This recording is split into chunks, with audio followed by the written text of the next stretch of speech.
Welcome, sir. Mr. Gokul Singh, co-founder Apna Complex. Welcome.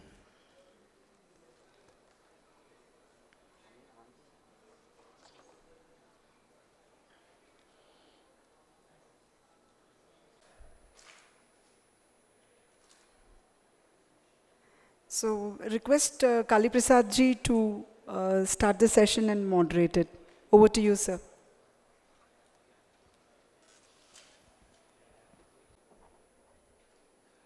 Good afternoon.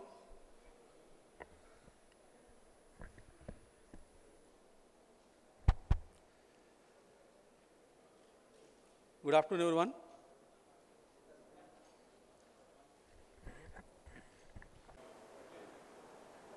Yeah. So this second session is smart citizens. Can you just put and smart governance.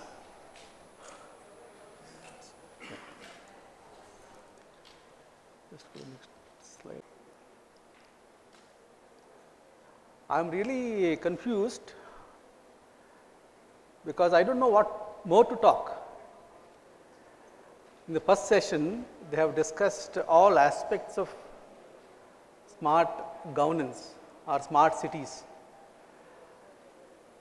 And when I did some research, in terms of matter, in terms of knowledge, there is not much that need to actually that you need to enlighten people. The biggest challenge in this country, maybe we as a society face, is that this country. The biggest challenge, what I observe, is that the action deficiency. From debating, from discussing, from arguing, from blaming, the next step of getting into the action, the implementation, that is the biggest challenge of this country, this society as a whole. In the previous session, you see, I am not trying to blame any particular person, but if you see that whatever problems we have today in this city, we are still trying to blame on the previous governments. And most of the parties again leave some legacy so that the next government also can blame these people. So it goes on. We criticize everybody, we keep on commenting on somebody else's actions, but we never take the initiative. We never feel it is me. As Gandhiji said, you have to be the change that you want to see in the world. That doesn't somehow get into our minds. We expect every other person to do everything that you want. But when it comes to your own part, we severely somehow lack. Maybe sometimes some people are actually wanting to do something, but he is fighting against so many people who are not doing anything, and he gets discouraged. After some time, he also leaves it. But things are back to normal. But otherwise, last 30 years, in every speech, whenever people talk about, maybe more actually, whatever I've been able to observe the 30 years only, that India has a great potential. And we have a great history.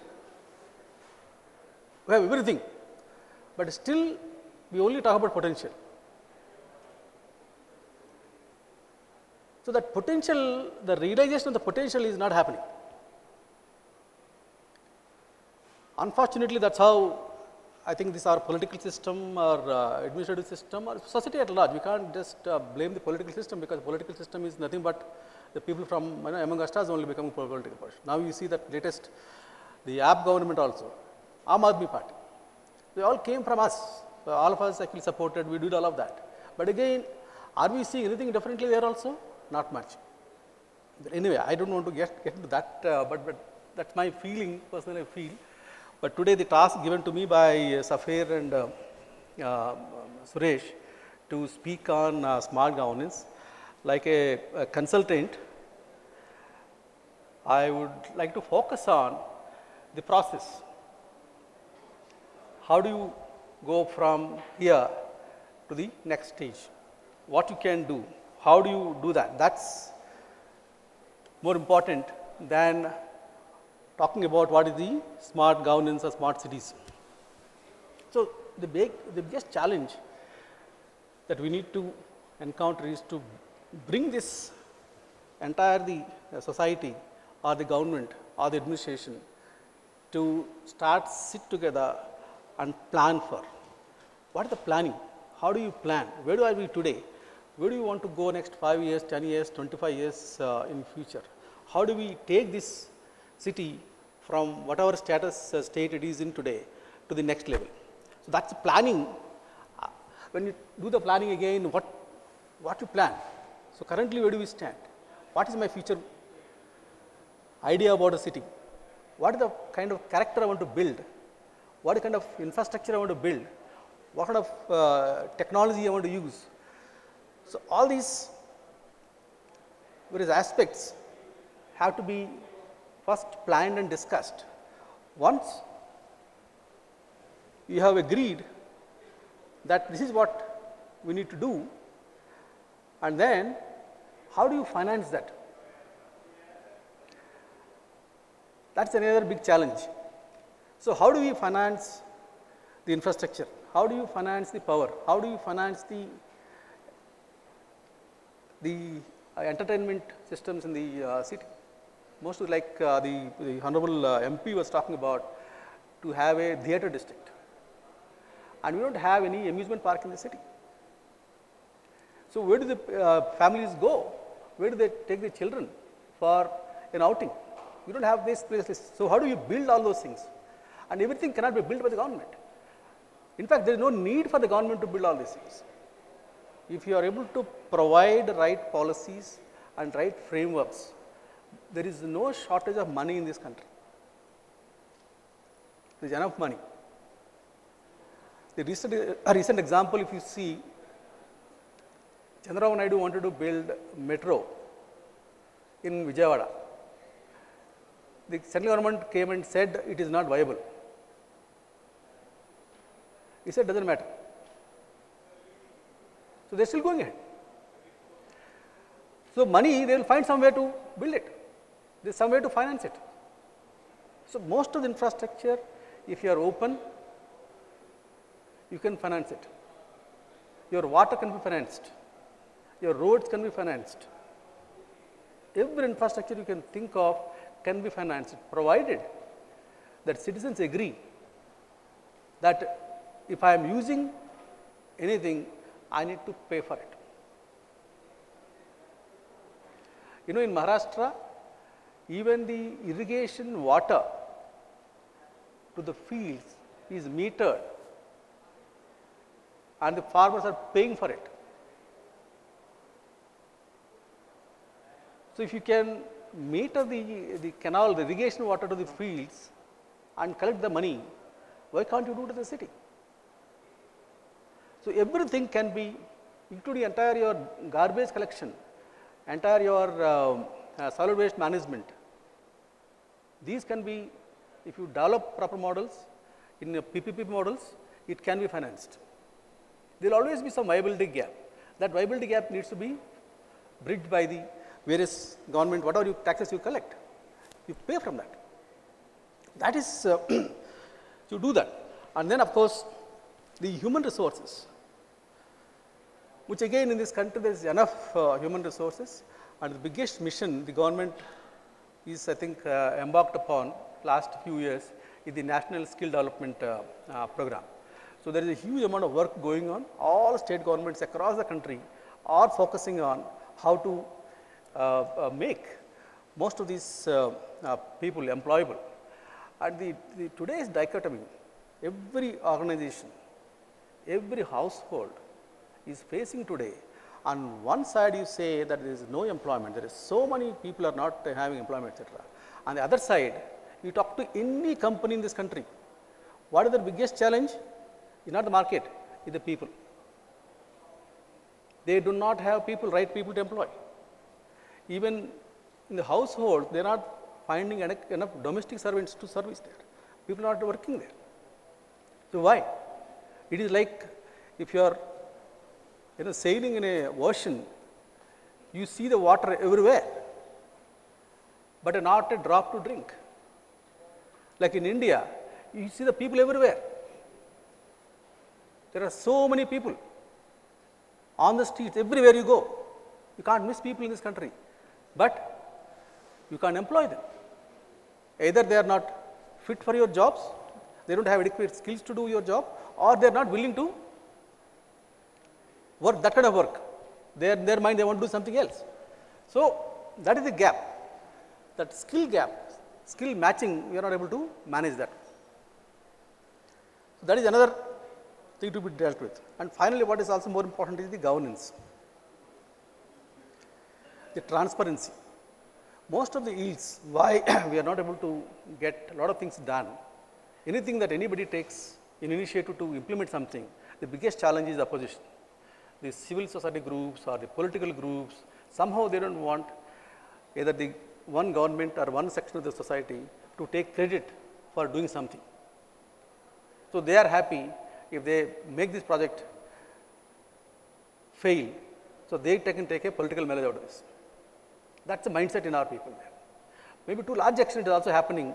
Maybe we do not have enough transparency in decision making process, in the implementation process.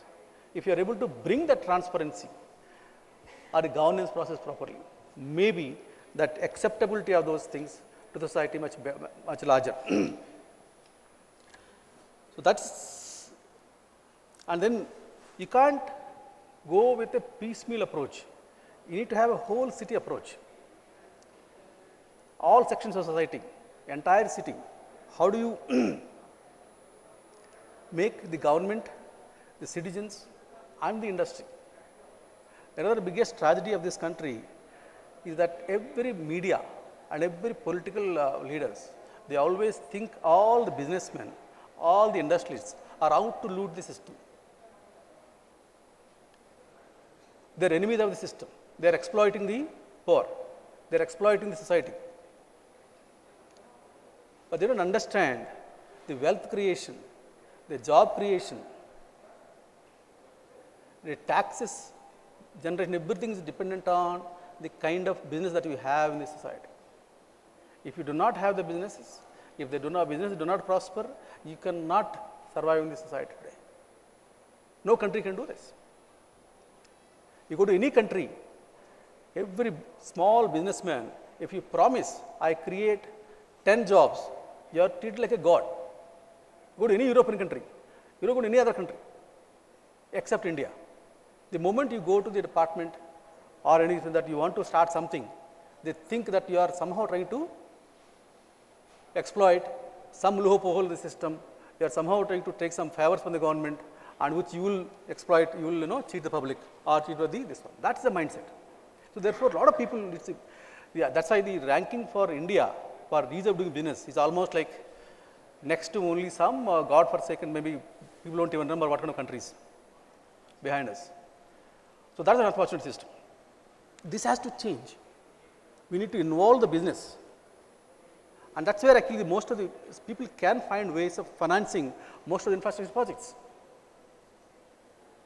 Most of the services that you are providing to the citizens. You can find ways of doing it. So that they should come together and create that whole city approach to making the cities smarter. And then if you look at, if you have to assess where are you today or where do you want to go. And today, if you are on this maturity model, where are we today? If you look at as just a simple citizen of this country, how do you rate this city? Where are we? Are we in the ad hoc stage? Are we in the opportunity stage? Or have we created something which is repeatable? Or are we fully managing it? Or are we completely optimized all the resources in the city? Where do we stand today? It's very difficult to say if you have done anything beyond opportunistic model. We are very early stage. We would like to be the best. We can be the best. There is nothing, nobody is going to prevent us if we have the will to do that. And we lack nothing. We have everything. So that is when you get to a level which is fully optimized, where sustainable city-wide platform in place, which is agile, continuously improving strategy, IT and governance that allow for autonomy within integrated system of systems, superior outcomes that deliver differentiation. So, a society like Singapore, a city like Singapore, that is where fully optimized. I will show you some example of how they are also doing it. This one. So, they have open data initiative of Singapore, everything is shared. Everything in the government is fully transparently available to the public, and lot of businesses are being created from basing the government data, government information. People can build businesses on that. If you go to one single place, you get entire government data available to you. You don't have to go to different departments. That is the way they look at this studies. And you see the various aspects they have made available to you. The business and economy, entire, Singapore of course is a single city state, and how the business is doing, how the economy is doing, how the education, energy and environment, finance, health, housing and urban infrastructure planning, justice, safety and security, population and household, science and information technology, society and community, tourism, recreation, transportation, storage and everything they have made available to you. So, there are many, if you go to the net, nowadays knowledge is not anybody difficult to obtain. It is only your intelligence lies in how you are able to assimilate, put it into some order, but there is a lot of information available.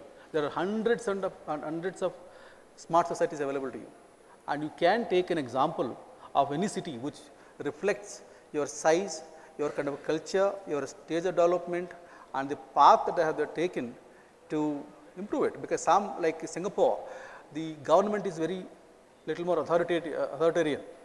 They do not have as free democracy as maybe we enjoy in this country. So, that model may not necessarily work for us. So, we need to look at other cities where they have similar political system, similar societies, similar challenge of a large city in a large country. So, how do you develop some of those things there? So, that is the way you to look at it. So, I would like to just stop this at this stage. So, there are many models available.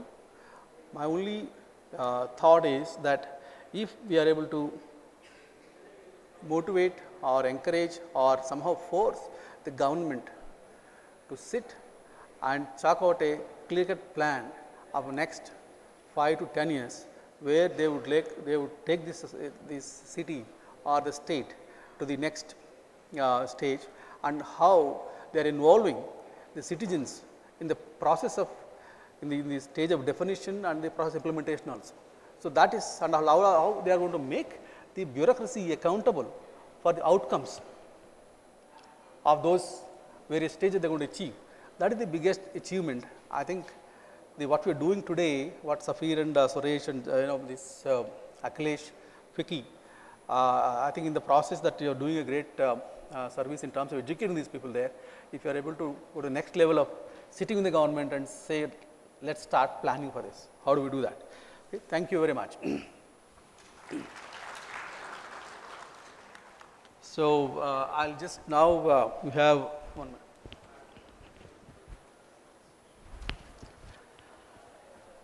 So, we have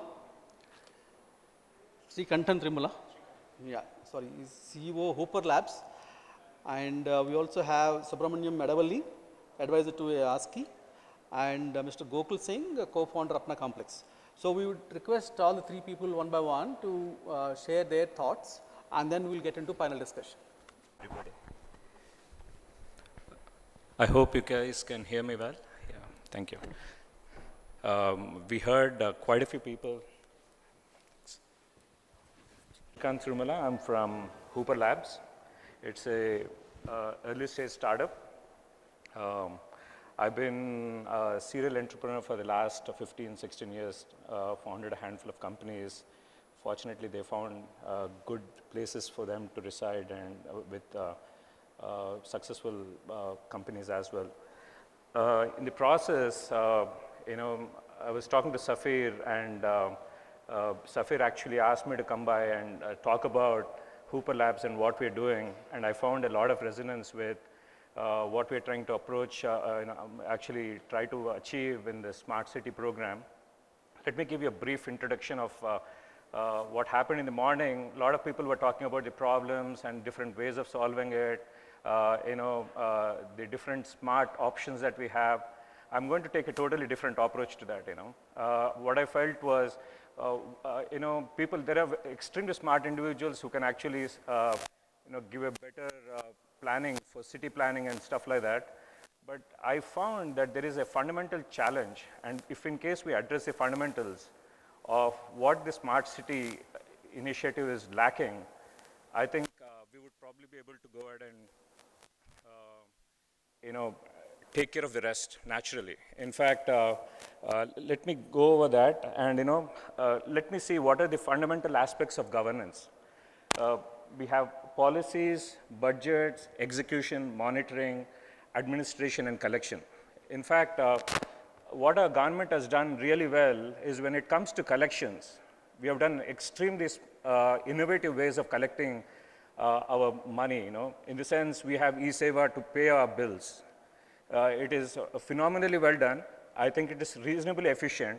But at the same time, when it comes to spending the dollars or the money, actually rupees, I think we have not been very successful. The reason is Mr. Konda Vishweshwar Reddy, when he mentioned about this, that 60% of our total expenses goes towards salaries, and 15-20% goes towards actually other sundry expenses, and we are left with 15-20% of money actually to spend on actual projects. It is shameful that we are in such a situation, and we realize that why does it happen? I think I wanted to come to the core of that problem actually, So if in case you wait and see in a few slides, you will realize what is the core problem there. So if in case you look at the governance, one is as part of governance, the government is trying to go out and publish and promote different services for awareness, so that, they have different kinds of schemes they introduce, they give you different kinds of benefits for citizens, and we are trying to go out and bring some kind of awareness, and you need to go out and promote that ideas and schemes so that, people become aware of it. That is one of the responsibilities of good governance, actually. I would also call it a smart governance. And second thing is, once you go out and administer these kind of programs, you have another thing is, you need to go out and have some kind of a service level agreement, about, okay, I have introduced this kind of program, is it doing well? So there is a feedback loop that you need from your consumers. How many of you actually have ever given a feedback to the government today? Did we ever give a feedback? Do we ever get asked for it? By the way, I have a Swiggy app on my phone, and I order probably less than 100 rupees worth of food. I get delivered, and instantly they ask for feedback. How many times do we end up giving feedback to government? How does the government in fact ask for it? They expect you to go to a particular place and submit a feedback, but do they really proactively ask for it? So one of the another responsibilities of good governance is actually to get consumer feedback, and so that they can incorporate into everyday policy. Another one is, how do these departments communicate with each other? Interdepartmental communication is a big challenge because it addresses the need of efficiency. Let me give you one example. Is right near my neighborhood, somebody comes and digs a pothole, expecting it to be filled up. Right after that, these guys fill it up. Nobody is there to actually put the BT road on top of it. Either it is not in the planning, or the other team which is supposed to go ahead and fill it up is not involved in it during the planning, or they don't execute it. Nobody is talking to each other. This is another fundamental problem of bad governance, and I think in fact, if you want to make it smart or good governance, we need to go ahead and see how we can address these fundamental issues. And the next one is service and consumer protection. We generally don't worry about it, but I probably in the next slide you will see why consumer protection is very important. Is my cell phone actually keeps dropping quite frequently in different buildings, or probably when I'm driving halfway through the cell phone drops. But you would be surprised we get charged for that call. So as a consumer, as a citizen, even with private enterprises, which actually provides different class of services, how well are we protected, That is another issue of smart governance, to make sure that citizens are protected from these big, huge enterprises, which probably does not take care of necessities, but they bill for it, and they don't go ahead and give you an option to go ahead and not, pay for that services, So these are some issues that we need to go ahead and make sure is part of good governance as well. And rights and exposed to public data and information. This is another issue. Quite a few of them actually fought on this. In fact, if you know, Aam Aadmi Party actually came to power on this one fundamental issue of rights. What are the rights that we have? And Right to Information Act gives you that information, but do you have that available? In fact, if you see several cities, I would like to quote a couple of cities in California, city of Palo Alto and Santa Monica, which what they've done is they've taken the entire data, everything that you have in government records, and they've exposed it as public data, so that you can at any point in time see this data and make decisions about whether they're functioning well or not. In fact, they use different kinds of technologies and open data format. In fact, one of my engineers was doing a project on it. Even the everyday sweeping schedule and whether which street was swept on which day is fed, and that information is made available as part of rights to information that you have. And it is published every day. How well do we do it? I found that these are fundamental to smart governance, and I don't know whether how well we have addressed. And this has nothing to do with solar energy, having fancy battery-operated cars. These are great things to have, but these are fundamental things. Do we have it? If we don't have it, whatever beautiful homes and smart homes you might end up building, it is going to fail on us, And this is one side of the spectrum is governance, and I just wanted to touch on another side. In fact, all the 3-4 speakers in the past have mentioned about service providers as well, so I thought I'll just bring it up here once again, is the service providers are driven by five fundamental aspects again, just like in governance. Value, they want to provide some kind of value. When I say service providers, I meant it could be from telecom, it could be transportation, it could be healthcare. They all provide some kind of a value because of which you go there. And in fact, in addition to that, they bring some kind of lifestyle. And they, of course, do it for commercial reasons and service and profitability. But as a governance and smart governance, you have the responsibility to make sure these service providers end up giving what level of service are they getting from the consumers. This is one thing I feel is fundamentally missing, and the reason is lack of communication between the service providers and the government. And there is another one is share data with government for correct enforcement of policies, because government ends up putting a policy, they allocate a budget, they give it away to some telecom company, a 4G spectrum, 3G spectrum, and they assume that they're properly authorized to do what they're doing. And the lack of monitoring and communication is also one of the key reasons things don't work. How much ever smart our cities might be, it is not going to work until these two issues from the service providers are fixed, where there is a constant feedback on a regular basis, maybe weekly or bi-weekly, monthly or daily, based on the nature of data, that keeps fed into the government system, and you have a method to be able to go ahead and monitor that, to make sure that indeed that what they've been committed to, that's what they're delivering, and they're keeping customers happy for what the customers are paying to them. So this is, keeping that in mind, you actually created an ecosystem, of governance from the government, and there is a provider, is another person, and right in the heart of it is this citizen, that all of us here. you know. So we are all sitting there, stuck between these two, and we expect that there is going to be this amazing smart city coming out in front of us that we're going to cherish and enjoy, but it's not going to happen until these fundamentals are resolved, you know. And what, as our company Hooper Labs, we were looking at is, there should be a mechanism to be able to tie these three together to build a framework that gives you the ability to engage, communicate effectively, and to be able to bring the governance providers and the citizens into one unified framework. If you don't do that, I think we are going to fail, because we'll have great things, but very poor quality of life. I mean, your air is going to still be polluted. I mean, you will still end up getting a couple of hours of water every day. I mean, that's what it is designed for, or that is how it's going to be executed, because it's not probably monitored or communicated well. And you would have huge power cuts periodically, not only in the residential, but also in the commercial segment, which is going to impact the business in general. So if you want to do that, you need to have a mechanism of these three groups communicating with each other under a unified messaging framework, which is monitored, so that every party involved in it starts worrying, okay, hey, we are being monitored, it is being observed, and because of that, what is being observed, we have to react to be able to keep ourselves in check. Actually, because it's, this whole discussion is about smartness, I felt that I need to go ahead and put some kind of smart metrics. So let's assume this green line, what you have here is a smartness quotient. There are two buckets on both sides. The bottom of the smartness quotient is rigidity, process, and paperwork. And the top of that is social and collaboration. I'll tell you why these two are very important aspects of the whole smartness is.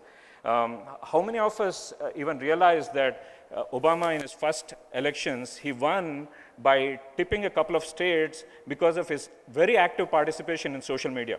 In fact, he would have lost some votes, but and actually some seats, but this social engagement, especially in the last 1.5 months, so such an active participation as a government, or I would say as a person who was trying to engage into the government, such an active participation, it transformed the result of the government which came into power. Another one is Aam Aadmi Party. They raised more than 20 crores in less than 3 days or 4 days because of social collaboration and engagement, which is phenomenal. In fact, Modi also, he's going to Facebook and Google now, and he has been traveling around Beijing. He updates his Twitter thing, he goes and updates Twitter feeds, Facebook logs. They're getting actively involved in smart metrics. What it clearly indicates is that social and collaboration is the way to smartness. Rigidity, process, and paperwork is fundamentally a big challenge. Those of you who know the founder of Salesforce and the CEO of Salesforce, Mark Benioff, he once told, the hard reality that companies like Oracle and SAP, great companies by the way, I'm not speaking for him, but Mark Benioff mentioned this, is they're dinosaurs now, because they go in the bottom half of the spectrum here, rigidity and process and paperwork. They have predominantly set huge processes, and companies like Facebook, Twitter, and Google and Apple actually have transformed the way we do business, that even government is getting involved to be able to tilt the decision making in their favor so that they can come back to power. So what we are trying to say is social engagement is very important. And so if you go and look at it, as citizens, I'm guessing that most of us actually right now in this audience, right, everybody has a smartphone. So if you see this picture, you will see that good 70–80% of people have smartphones, so they're smart by general in terms of technology today. And in fact, you would be surprised that if you look at the spectrum of under 40, you would say almost in urban areas, close to 98–99% of people are already engaged on smartphones. So they know how to use it. And so there is a huge adoption to smartness in technology in the urban areas. While if you go and look at governance, yes, we have this front office desk, and there is some databases and all of them. governance is still lagging behind, as like large companies as well. In fact, that is a challenge companies like Microsoft and all of them are facing, is they were so lagging behind in adoption of technologies that they were falling behind. And governance, you'll see less than 16-20% of it is what fundamentally is done in terms of smart governance, in terms of use of technologies. In fact, there is a government agency in Canada which subscribed to close to around 100,000 iPads. The reason they did that was they were trying to go ahead and have what is called mobile governance. They wanted to make sure that people are available anywhere and still they can go ahead and participate in decision making for governing the citizens of their cities. So are we doing that in governance? I don't think we have even reached that. We were talking about leapfrogging. I think this is the place we need to leapfrog to go ahead and make sure that. So we have to push the governance up so that we go into the social and collaboration medias, you know. So to introduce, fundamentally, what we are trying to take steps is for departments and government and providers, we are creating what is called a framework called contextual collaborative platforms, which are transactional, which provides predictive consumer analytics for governments fundamental to make smart decisions so that they can constantly monitor how the performance levels are. And we can promote different services on social platforms and promote different services so that you can engage your customers and consumers. That's what Hooper is trying to do. In fact, what are the possibilities of such a framework is departmental team collaboration, government citizen forums, mobile governance, pilot services to small groups, consumer grievance cells, emergency alerts and warnings, fundraising campaigns, notification status updates on different projects that are going on. For example, I'm very sure, even though I can do remote projects, if you want to do something in the villages and you want to connect people, mobility is the way to go. You cannot have hard assets, desktop sitting on it, and people sitting in a bunch of computers to be able to go and achieve these kind of things. So Hooper framework, what it does is it brings government, citizens, people solve everyday problems and also mitigate communication issues and inefficiencies. So in summary, we are a messaging platform which tries to go ahead and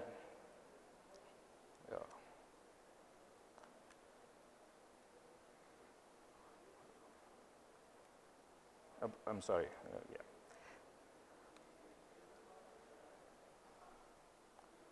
coming soon, probably in another couple of months for a prototyping with different kinds of providers, including government, actually. Thank you. Good afternoon.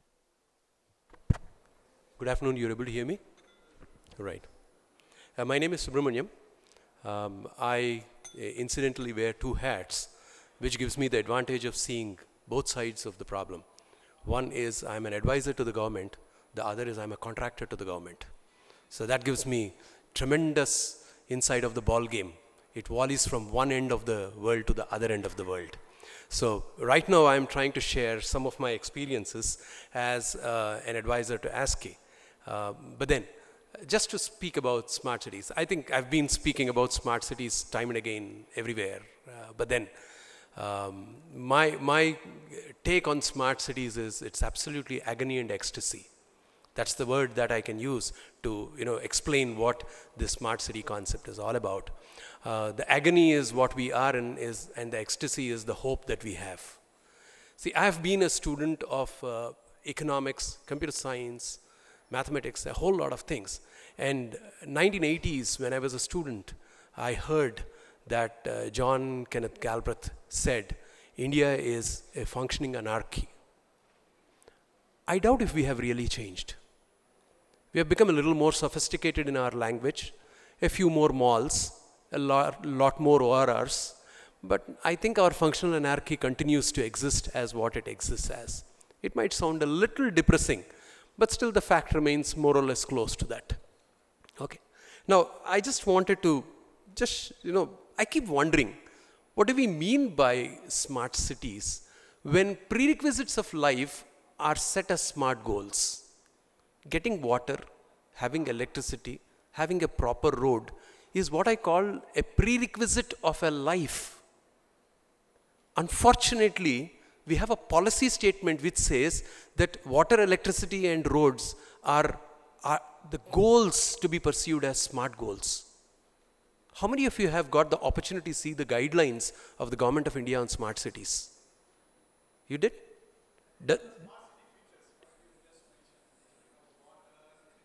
Yes. I don't think they're features, they're prerequisites. You see, for anybody to live, you need water, you need electricity. You see, we are in a country where we have accepted living that an oxygen-based patient living is a healthy living. You know, that's how we want to live. And I think somewhere this entire issue of the citizen and the governance is like the two sides of the coin. When initially Srikant had a conversation with me, he said we are doing one session on governance and one session on citizen. I said, wow, this is brilliant. You are actually separating two linked entities. Citizen and governance are not two different things. The governance is there because there is a citizen, and because there is a citizen, there is a need for governance. How can you separate these two? That is our major problem. We are completely disconnected between those fundamental elements which are connected. Okay, let me just share with you two very interesting experiences that I have had. I come from a very practicing point of view. I don't come from a theoretical point of view. There was one project that we have taken up almost 2 years back. There is limited success in the project, but let me share what is the problem with that project. That's when you understand how difficult or how critical it is to create a smart city. Okay? The project is just this much. I'm sure all of you must be seeing very bright, wonderful traffic lights glowing in the Hyderabad city. Yes or no? Yes? I find no response. Yes, yes, good, good. You should thank me for that. Oh, thank you. Okay. The reason why we have that is, I need to do this to myself. I tell you why. I mean, there are other people who would want to take the credit. We have enough people in this country to take credit for anything that happens. Okay?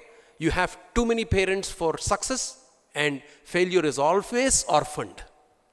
Okay? So we have here a situation where we have enough people who will say, I did it, I did it, I did it. In the bandwagon, I have also joined, and I said, I too did it. But then let me tell you what the project is about. This is to set up 230 signal junctions for the city of Hyderabad to be controlled from a central integrated command center. You wouldn't believe, for the first 9 months, I had nothing other than nightmares being a project director and managing this project on behalf of the government. And let me tell you, here we had the traffic department, we had the waterworks, we had the electricity, we had the GHMC, we had every agency under this city to interact with us, because we suddenly realized just to put a signal out there at a junction, you have so many constraints. And then we realized that to create a smart city is a pipe dream. Let me be honest with you. What we will create is pockets of excellence here and there. We will do a few nice projects. We will have a lot more digital divide, social divide, environmental divide. We will create all these, and we will showcase continuously wonderful spaces which are beautiful, breathing and living for a few, and the rest of the city will remain as it is. How many of you think that would be the direction in which we are going? There we are. So which means the entire context of smart cities needs to be a little closely looked into. One fundamental issue that I would want to share with you is a citizen should be participating in governance. Today we do not have any citizen participation. Let's assume we want to start citizen participation. The governance is unwilling to participate. Because I would like to become more responsible, I have to be responsive, I have to be respectful, I have to be regulated. I don't think government likes this. Government never likes this. So how do we get that government to attend to the citizen? If there is a policy that is to be made in the same Singapore that we are talking about, there is a public forum where the mayor has to answer the question as to why he is doing this policy. Here, policy is not even informed, and we are not even willing to understand what a policy is about. I don't know how many in this elite forum, I can call this an elite forum, knows that there are certain guiding rules on town planning, and you can always give your feedback that this is not the way I want my city to be. How many of us educated people have ever responded to it? I don't know. So this is an issue that we have. Let's take the other side of it. There are so many benefits that the government is giving. We are talking about food for 10 rupees by GHMC, something for 1 rupee for something else for 50 pies. The number can drop down by the cost. Okay? We have all these policies. Do you have any idea who are the beneficiaries? As a citizen, I would like to ask you, sir, do you know who are the beneficiaries? You read the newspaper. Have you ever asked the governance, who are the guys who are getting this 10 rupee meal and who is paying for it? Incidentally, you and I are paying for it. Right? How come we don't ask? Next question. I mean, I can go on with such questions again and again. But then the problem is also on the governance side. The governance is not yet mature enough to open itself out of the iron fist of the governing paradigm of the society. So somewhere we need to change. Now coming back to the smart cities framework, I mean, I find it a little difficult to go on talking about smart cities when I see the reality every day out there. But then there's one fundamental principle. If we can get the governance to understand, I think we have a breakthrough. Okay, that one liner that I would like to suggest to this forum is, please differentiate between governance and services. If we can differentiate between what is a service and what is governance, then I think we have cracked most of the problems. Right? When you talk about governance, I'll give you a small example. If you want a building permission today, right? Why is it that the entire process of building permission goes through 180 days, 240 days, 300 days for a simple permission? The reason is both service and governance are integrated. If you can break the service of technical evaluation and regulatory framework as a governance framework, it's very easy to solve the problem. How do you get a bank loan within 48 hours for a home loan? Because they actually broke the problem. They said, the legal process is outside, get a legal certificate, I will do the due diligence of finance, which is my criteria, I'll give you the loan. Correct? That means there is a very clear segregation of concerns. Somehow we are completely intertwined into our concerns and one hits the other. If we can find a framework by which this can be done, there is a possibility. Then the second major thing I would like to share with you is to have a city-centric administration framework. Today, the city doesn't have a single owner. Are you aware of this? Do you know who owns this city? If you go to London, if you ask who owns the city, he says the mayor owns the city. In Hyderabad, you cannot make that statement. Are you aware of this? Because nobody owns the city, there is no unidirection for the city for its growth. It's not only Hyderabad. No city in India has a single owner. And unless you have a single owner, you can never get a direction for that particular city. I just want to conclude this conversation. I think there is no lack of finances in this country.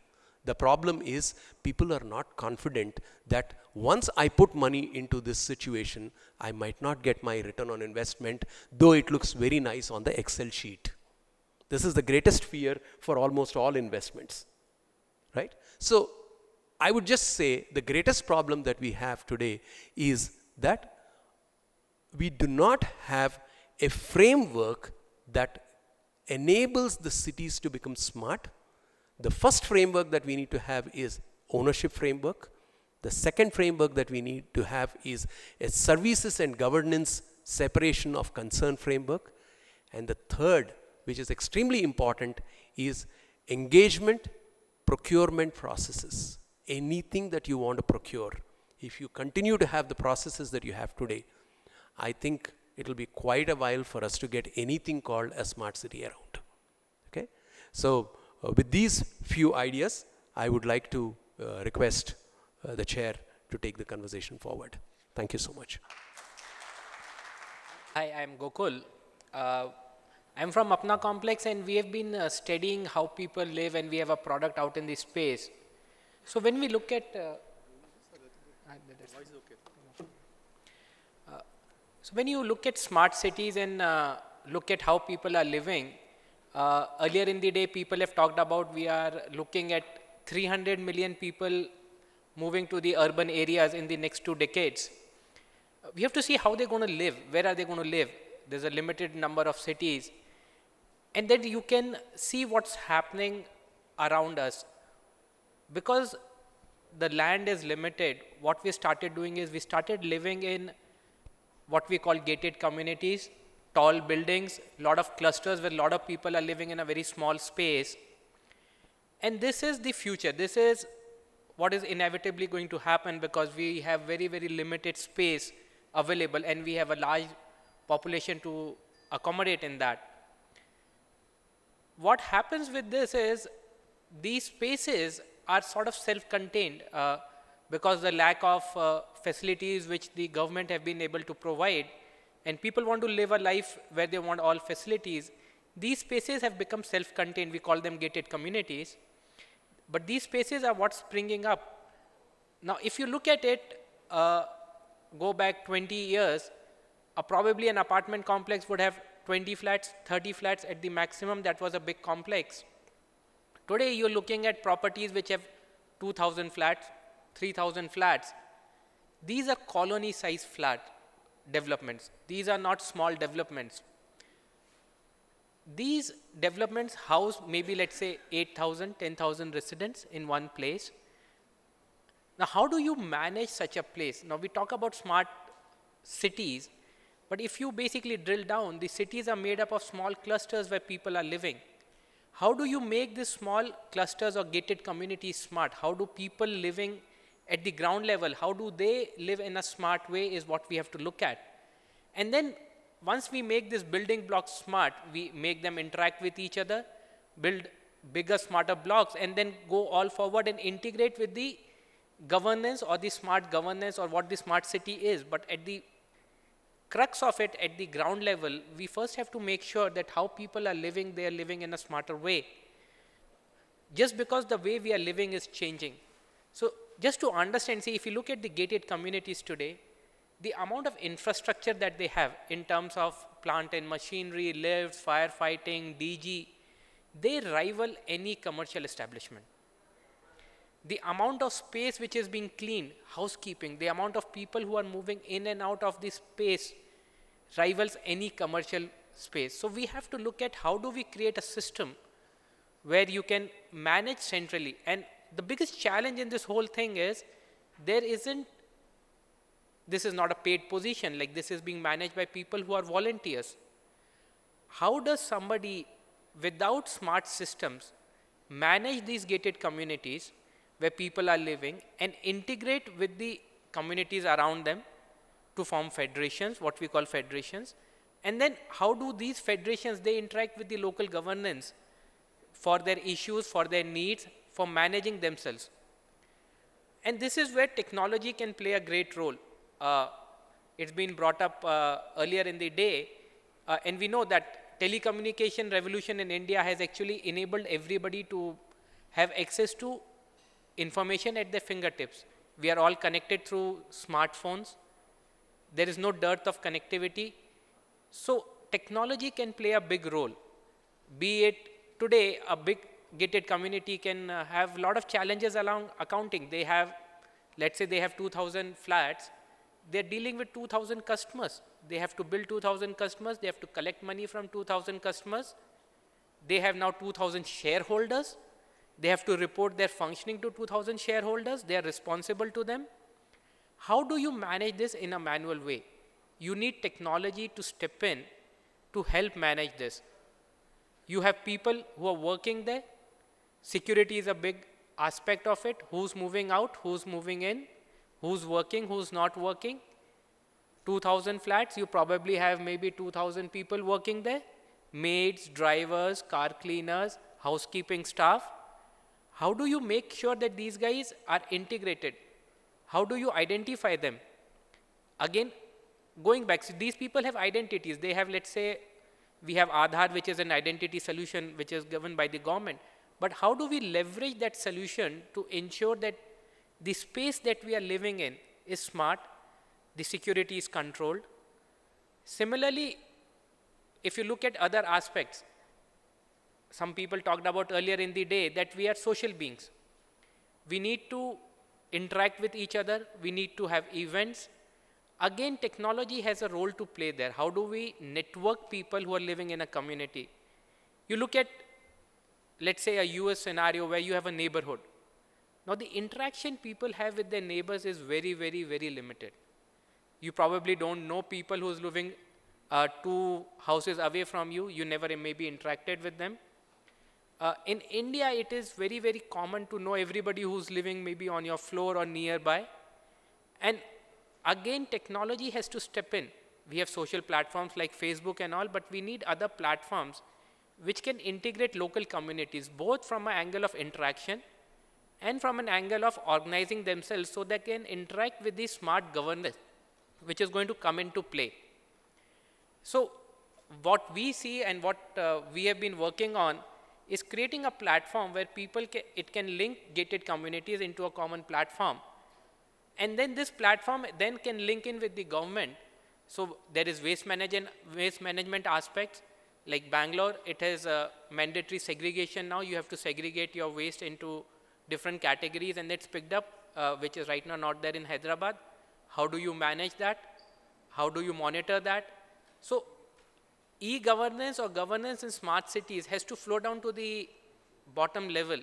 And that is where we see a platform which has to come in to play to manage this gated communities or clusters of people living which are going to come in, which are self-administering. And they need to have a platform which is going to interact with the governance platform. So that is what we see is the future. There is a need for this kind of a platforms to evolve so that we get connected to the local governance. Thank you.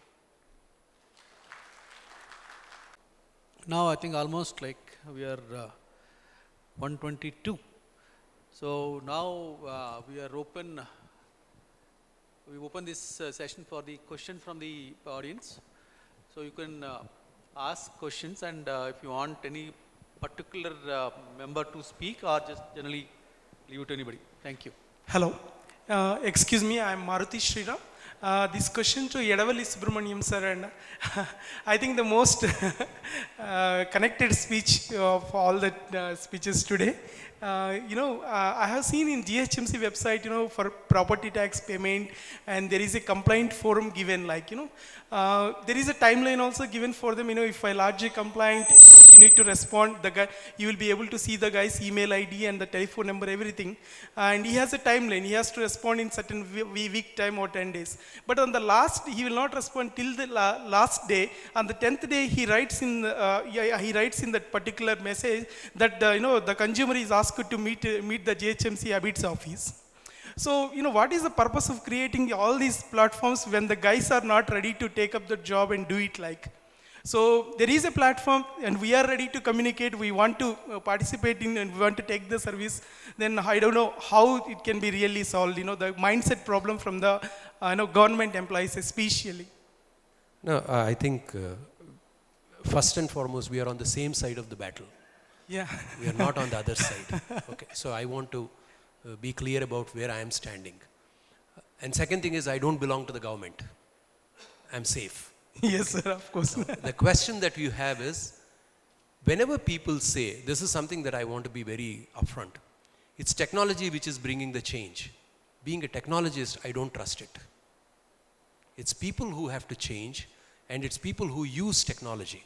You mean to say that without technology, you couldn't have run systems to the T? You could have. Yes. You could have.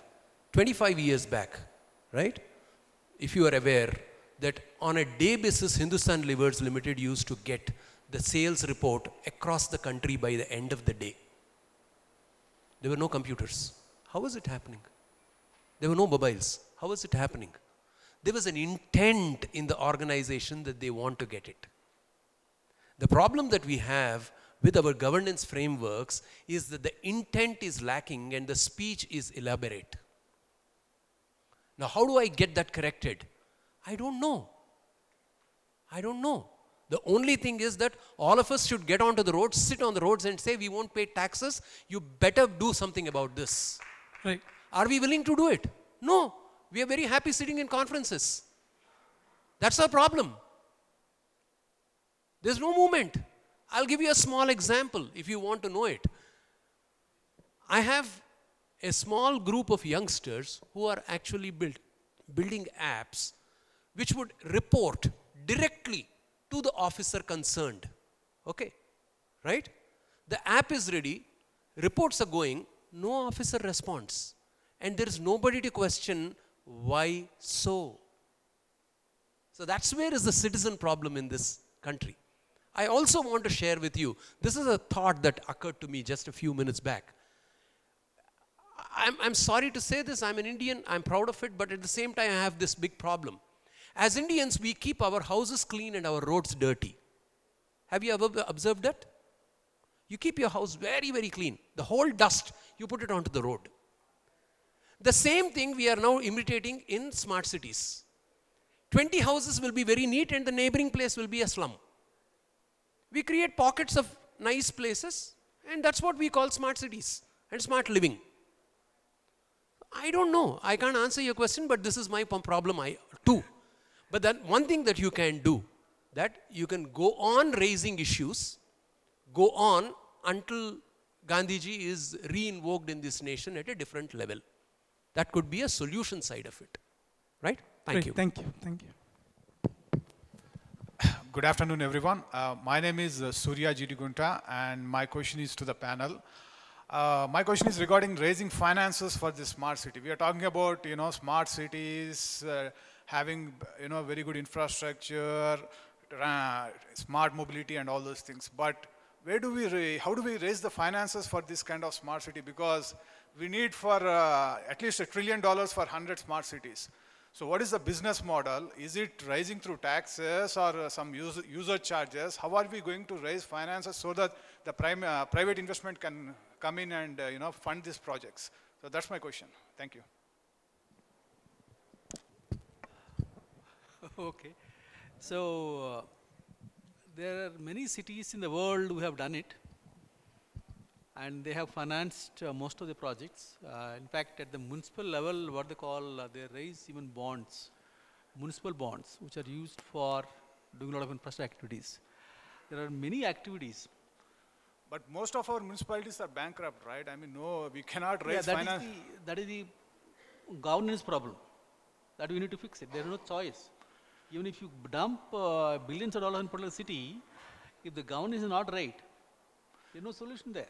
So we need to improve the credit rating of those municipalities. What Subbu was saying, unless you get involved to make sure that the political establishment, the bureaucracy behaves, becomes accountable, there is no solution.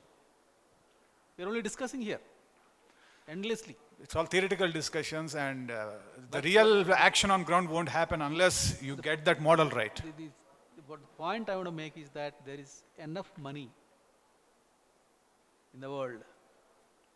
Gandhiji long back said, if there is an institution of worth, money will never be short for that cause. Or if there is any cause, worthy cause, that cause will never die for lack of funds. That cause will only die for the lack of will. Yeah. So any project can be converted into some sort of a financial model. It is workable. But we are used to free lunches in this country. Everything we want free. And also, we want to tax 1/3 of the community, society, and subsidize 2/3 of society. It doesn't work. You tax 80% and 20% can be subsidized, no problem. So that is the problem. So we have to change there. Unless you want to add something else. One last thing. I just wanted to add before I give it to Mr. Subbu as well.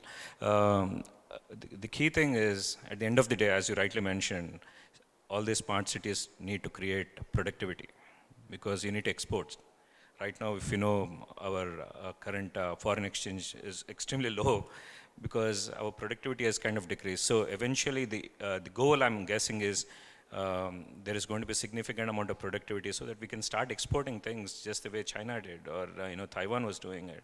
All these countries started producing more so that it can actually export stuff to the rest of the world. I mean, so smart cities, as I mentioned, if the will is right, and if we get it right, it should, bottom line, increase our productivity so that we become more efficient to be able to create more wealth, which is going to be, by taking up projects at a more efficient way.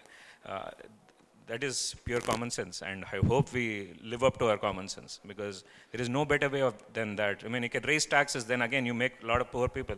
You will have around 600 or 700 million people who can be deprived of good living as well. You end up having smart cities but poor villages.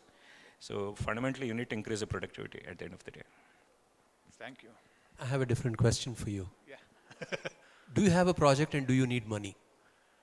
Well, I mean, I'm looking I can't get you $1 trillion, but do you have a project and do you need money? Straight answers. Yes, I need money, and I also looking for projects which How much money you need? Let's say for the solar projects, right? I'm into How much money do you need? Whatever, No, see, then you are not into business. Let me be honest. You are into my profession of teaching. We teach. Anything that you ask, we say, whatever. That's not the answer. Yeah. Sir, please. Sir, I may not be able to express properly, but No problem, sir. try to take, because I'm a son of a farmer. The point is, I have a project, I need money. That money is commitment, dedication, this one. As somebody has observed in this hall, unless and until all the people go to the road and do the job instead of AC halls like this, that's the project. What to do, how to do, and what are the things that we have to do it. I'm dying like this. I'm asking question after question in all the meetings. They are identifying. They will not allow it also. When I'm talking question, rise. I used to say, whole Bhagavad Gita, I'm not talking religion here. Whole Bhagavad Gita started with one question from Arjuna, and 18 chapters are out. I'm really happy the way the Tai and Ficky has organized this and allowing the questions like this. And unless the same Tai and Ficky and people like us talk this and say this to the society, it will not be happening. And it is in this context, excuse me, sir, because I may not be able to properly, I'm taking tension. I humbly request the Ficky and Tai and all our people also to translate all these things in the regional language and keep it in not only website, arrange meetings at various village level, not only in the smart cities. My question now starts, sir. The point is, sorry, sir. Long back, Rajiv Gandhi, as a Prime Minister, in the capacity as a Prime Minister, has observed openly 85% of the money is going to the drainage and only 15% reaching to the beneficiaries. Unless the governance is not at all good at the helm of the affairs, bureaucracy is like that, and people like me also talk questions only, no solutions at all. What the remedy? I'll give my life, but I could not able to do. I'm a chartered accountant and a company secretary and a law graduate. Even the so-called professionals are sleeping. My only worry is, or hesitation is, only the moment the so-called educated, the mere silence on the part of the so-called educated is ruining the country rather than other things. How to build the kids, sir. This is my project. If you can tell me I'm the first person to die for this cause, I feel more happy to be a son of a farmer rather than this one. Only one point, sir. Today we celebrate 155th birthday of the, Mosagundi Visvesvaraya. We celebrate in the meeting this and that. When I raised one question, they have blamed me. There's nothing like that. Where we are landing, what is the purpose of this? Ultimately, it's not there. Where is happening? The question I remember that, governance, how to go to the roads, how to do the job, that's my project. And I don't want money at all, commitment people. As Vivekananda, 2 more points, only 2 seconds, 1 minute, sir. Lord, Vivekananda observed himself, you give me 100 people of Majil, this and that. We could not able to get it like that. People like you and organizations like this should open this, and especially if we can tie whatever conducting in the seminar, inaugural function, when the people at the helm of the affairs are coming, solutions I'm giving, smart solutions. And there itself, let them take 1 more hour. Let us hear points like this. Let them say it. Let them give. Let the people, helm of the affairs, should sit here, and people like this, they should hear 1 hour, our talking questions, they should give the replies. This is one other point. And let me not take much of the time, very kind of you, for the people who have, what you call, allowed me to express my points. So much of thing is there. Now I'll start myself writing the same, what you call, email point of view. I'll be in touch with you. Really, Certainly. great people like you are there. Still, that's the reason we are here, sir. Thank you very much, sir. Thank you very much, sir. But I think I would want to just bring it to the forum here, which is an important conversation. I would request you to just go through the smart city guidelines that have been published by the Government of India. And the route for getting any financing for the smart city is only through an SPV format. Am I right? I mean, I'm sure the best of the consultants are sitting next to us. And if the SPV format were to have a controlling stake of the government, do you really think, sir, that investors would be interested in putting their money with the government and controlled by them? Money is mine, but you control the money. Would you like to have it? If this is a guideline, don't you think it is the responsibility of a forum like ours to raise the question to the government saying that how can you ask for a controlling stake when it is not possible for the investor to get the confidence, end of the day, that he would not have an exit for the monies that he has put into the system. I think this can be one valid point that this forum can take forward as a, overall thinking process. Please. Thank you. I think one minute, I just wanted to maybe request Safir and Suresh in the next series of these smart cities, if we can take up the topic on financing the smart city projects, making those things happen. How do you take, what are the finance models available, and what are the best examples all over the world, how the large projects, they have been funded.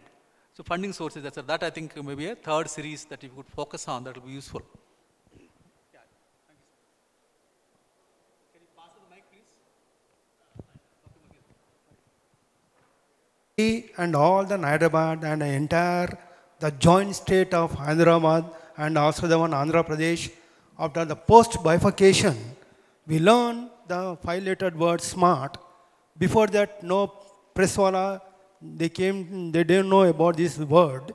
But until and unless the gone, the World Congress, the Metropolis, the last year, since we know about this word, and now query to you, how come the India and at large, we are discussing about the smart cities, smart governance and everything else, prefix the smart, including everything in every field. When Hyderabad is, this one is gone like this, keeping in the rain god in the mind, and also the people at large that must be bring forward each and every stakeholders under common roof, then we come forward for the creation of the smart and the country and as a whole, where the people just know the one person is raised out. How come the government officers and the public servant in name in particularly, when they are going the backwardness, instead of coming forward for the developmental activities for the people at large? But when I came to know so much, the pain and agony that we are undergone, in this kind of when I've been coming forward to learn the smart word, I've been getting that much agony when seeing my city, it should not be like this, and also the country must not be like this. When and unless we'll bring all the stakeholders, particularly from the top management to the lower management. How and when? Can you give your opinion on this? Thank you very much. The leadership wants to infuse some hope, some enthusiasm by which we can reconstruct ourselves all over again. So I need to use a different word. If I say, let us do city development plan, you'll say CDPs we have done so many times, every city has done, that's all junk.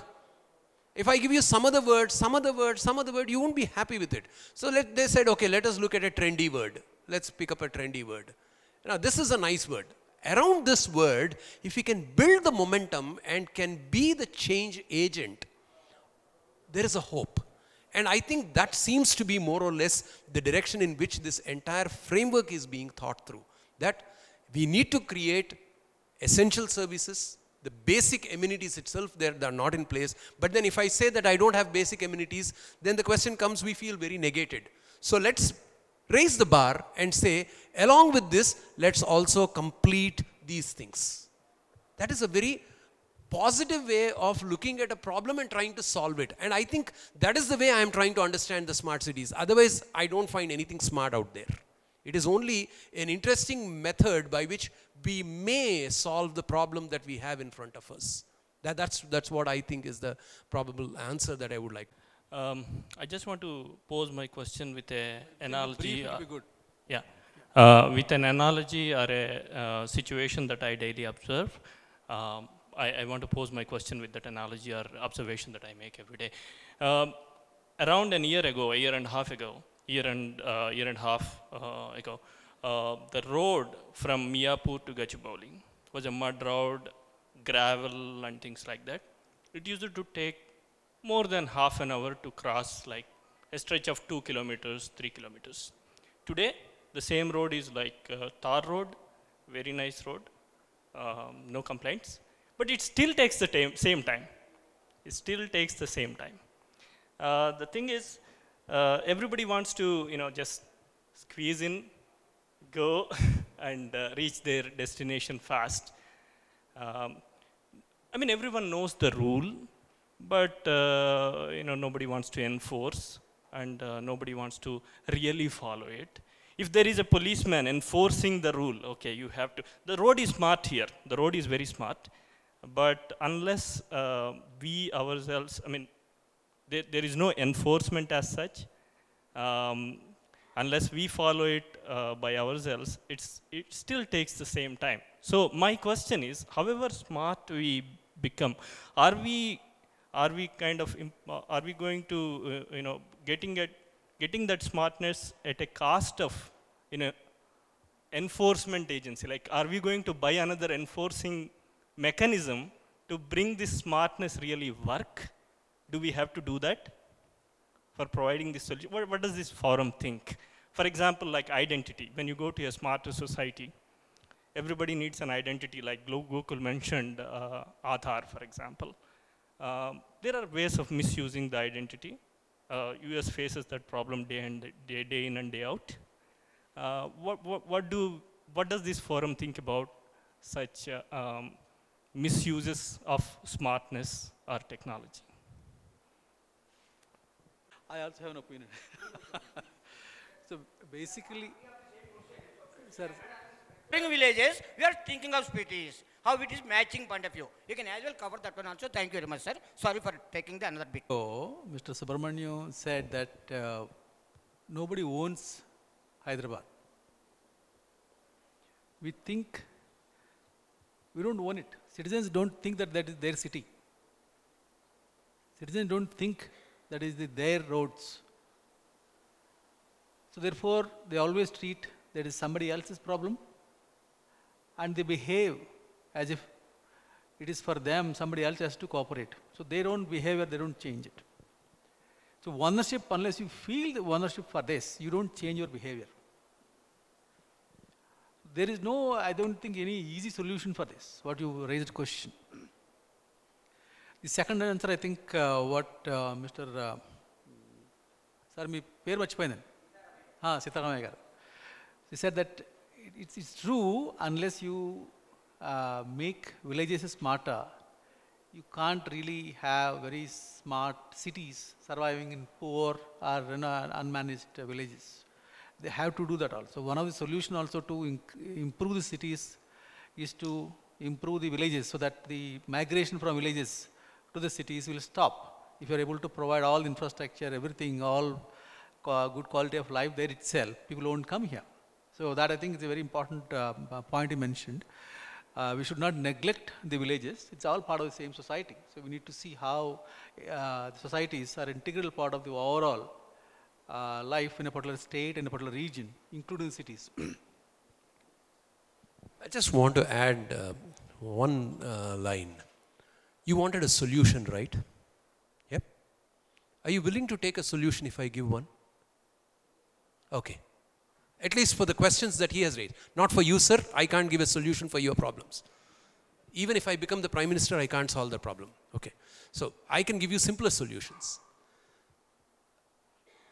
If, as a citizen, if we get used to the fundamental idea of giving way.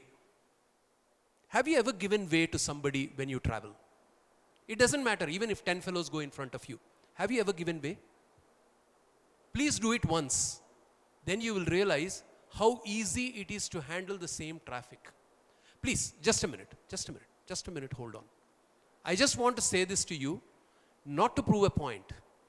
We are so unused to giving way. I can give you a small example, one last example.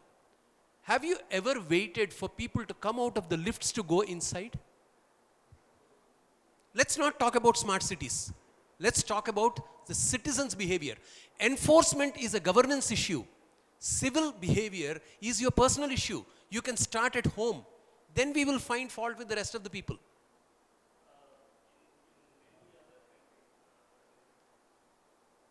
A book that tells you about, okay, you have to give way in this situation. You have to stop if a vehicle comes like this to you. There is an education provided free of cost to everyone. I have a very straight question to you, sir. Yeah. Did you go to the RTA office for your driving license? I went there. I asked. Did you pass the exam? Did you put the 8 number and come out? Did you do that? Sir, the point no, I'm just asking you a very direct question. In US, yes, it takes 3 months for you to get a license. You have to write a test. We are all aware of it. We come from those communities. We understand. The problem that we have is that we as citizens do not reject when the system is wrong. We would like to comply to the rejected system. We are very happy. And then we are a product of that system and we complain about that system. Sir, I'm not complaining. I'm trying to say, like, is there thought put in, spending money in educating? Let it be education about road rules. Fair enough. Fair enough. So I think there are you asked about the question, like, somebody is giving 10 rupees for lunch. Yes. Why don't we question? On the other hand, my question is, why are we not asking, spending money on educating people? True. Yes. It's not school education. Yes. But it is like city. Certainly yes. Certainly yes. Sir, I think you made a right observation. When you go to give a RTA test, they ask you, they take a test, and all these guidelines are written there. You have to follow the traffic rules. One rule is to follow the traffic guidelines. Don't jump, don't bump. So we are not following them, and then we are asking for education, I think.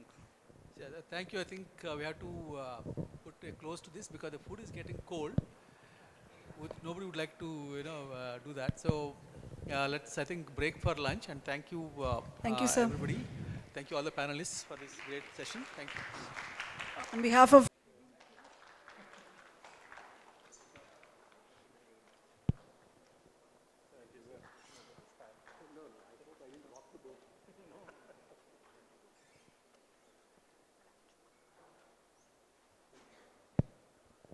Thank you, sir. Respected delegates, we'll break for lunch and request you to be back by 45 minutes. Thank you.